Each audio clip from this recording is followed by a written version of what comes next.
Hey, boils and ghouls, and welcome to day 6 of the 13 days of Halloween with Cyanide and Hemlock. We're more than halfway through our countdown to Halloween, so I thought I'd share one of my favorite places with everyone. As most of you don't know, because we haven't really shared about ourselves up until this point, I am originally from Louisiana. I was born and raised in New Orleans, and I moved to just west of Baton Rouge when I was around 8 years old. And as some of you may know, the south of the United States seems to be a hot spot for hauntings and ghost adventures. Obviously, because of all the history that's in the south, a lot of uneasy spirits still roam the grounds. For most of my life, I grew up a very short ferry ride away from one of America's most haunted plantations, the Myrtles Plantations. I actually visited this place when I was only around 12 years old, long before I knew of the history of this place or my love for all things spooky.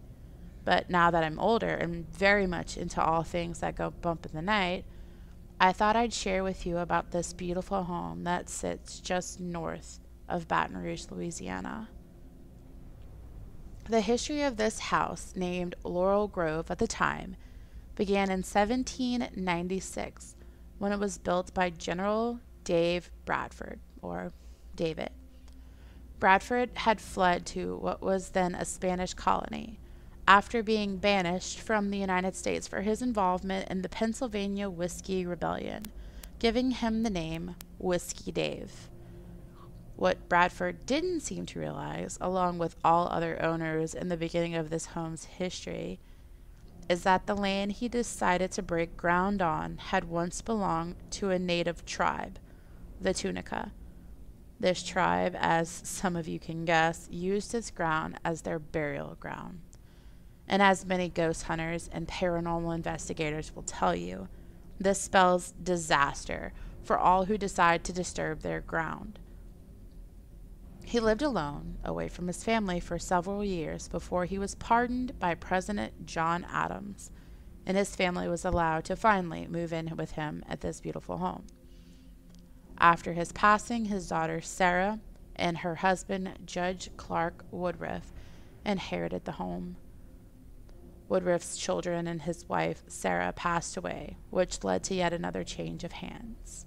But before we get into this owner, there are multiple stories for the Woodruff family. There is speak of only Sarah and one of the kids passed away, and one of the ones lived to adulthood. But because this was so long ago and history has kind of gotten jumbled in the mess, it depends on where you look for your information. The new owner, Rudfin Sterling, decided to remodel and expand the home and gave it the name we now know, the Myrtles, due to the nearby crepe myrtles in the area. The basic history of over 300-year-old home isn't why we're here, though. We're here to talk of this beautiful home's spooky history and present. It is believed that the first glimpse into the paranormal activity started while the Woodruffs occupied this home. Woodruff had been an honest man for most of his life, but his one downfall was his insatiable appetite for sex. And because of this, Woodruff would begin to focus his attention on one of his family's slaves, Chloe, or Cleo. Unfortunately, Chloe knew that if she had denied Mr. Woodruff's advances, she would be punished, or worse, killed. She agreed to a sexual relationship with Mr. Woodruff for a few years until he seemingly had gotten bored of her and started a sexual relationship with someone else. Out of fear that Chloe would lose her close-knit connection with the Woodruff family, she began eavesdropping on the family's private conversations. Now, before we get into this, let me preface that usually slaves aren't allowed in the main house unless they're doing their chores. But because Cleo or Chloe was so close to the family, she had privileges that other slaves didn't. So she was always around the family. And that's why she had the opportunity to eavesdrop. But unfortunately, one day Chloe would be caught listening in on Judge Woodruff's private conversation, and she would be ordered to have one of her ears cut off as punishment. Reasonably so, Chloe decided she would exact revenge on the family for disfiguring her. After she had her ear cut off, she would wear a wrap around her head so that you couldn't see the disfigurement. But obviously, she's still angry about everything. Shocker. And so she decided to take this out on the family. One night, while the judge was away, Chloe decided to poison the food of the two children and for Sarah. Chloe's plan was to make the family just sick enough that she could nurse them back to health, putting her back in the family's good graces. But unfortunately, her plan backfired. Within days of the poisoning, Sarah and two, or one, depending on who you ask, of the children would die at the hands of Chloe's mistake. The other slaves feared they would be punished for Chloe's mistake, so they decided to take matters into their own hands. The others grabbed Chloe out of her bed and hung her on a tree. When she had died from her wounds, unfortunately, they cut her body down and threw it into the nearby river. This, of course, is just a myth or legend that has been passed down the line. No one is sure of exactly what happened all those years ago. To this day, however, people claim to see the ghost of Chloe in the plantation's windows and on its grounds. In 1834, Woodruff sold the plantation to Rufin Sterling, who later sold the renovated home to William Winter, who was married to one of Sterling's daughters. Not much is known about Winter's life at the plantation, but only 30 years after moving in, he was shot fatally in the chest by an unknown man. Winter stumbled up the stairs, where he died in his wife's arms. After Winter died, the plantation passed through countless hands. Finally, in 1970, it was bought by the Myers family, and this is when the hauntings truly began. Some guests have said that they see a young girl wearing a turban walking the grounds. This is believed to be Chloe. Until 1992, it was just one of those legends you hear about the local haunted house. In 1992, however, the apparition of Chloe was finally caught on camera. The owner had been taking a picture of the house for insurance purposes, and obviously, like most, nothing showed up to the naked eye. The picture was forgotten because it was a normal picture that you would take of your house.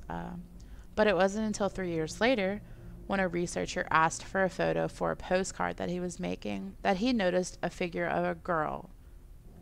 This isn't the only ghost that guests claim to see, however. People have claimed seeing other little girls in the windows, possibly Woodruff's children. And like we mentioned before, the home was built on an Indian burial ground, which is always a hot topic in paranormal activity. Guests have speculated that they've seen ghosts dressed in Native American clothing. And last, but certainly not least, there are stories of seeing the only man who is known to die on the property, Winter. I've heard from the tour that people can feel something tug on their clothing on the stairs leading up to the bedrooms where Winter met his fate. Part of the tour, they'll tell you that he got shot outside, was walking up the stairs to find his wife, and he died on the 12th or 13th step appropriately. So when you're walking up the stairs, you will feel something kind of like pull at your pants, and it's believed to be him. I never witnessed anything, so I can't vouch for it, but I would like to go back actually to see if I can, now that my mind is more open to the paranormal. This, like all other ghostly stories, is mostly just a speculation with some grainy pictures but that's usually enough for countless people to flock to the alleged haunted location.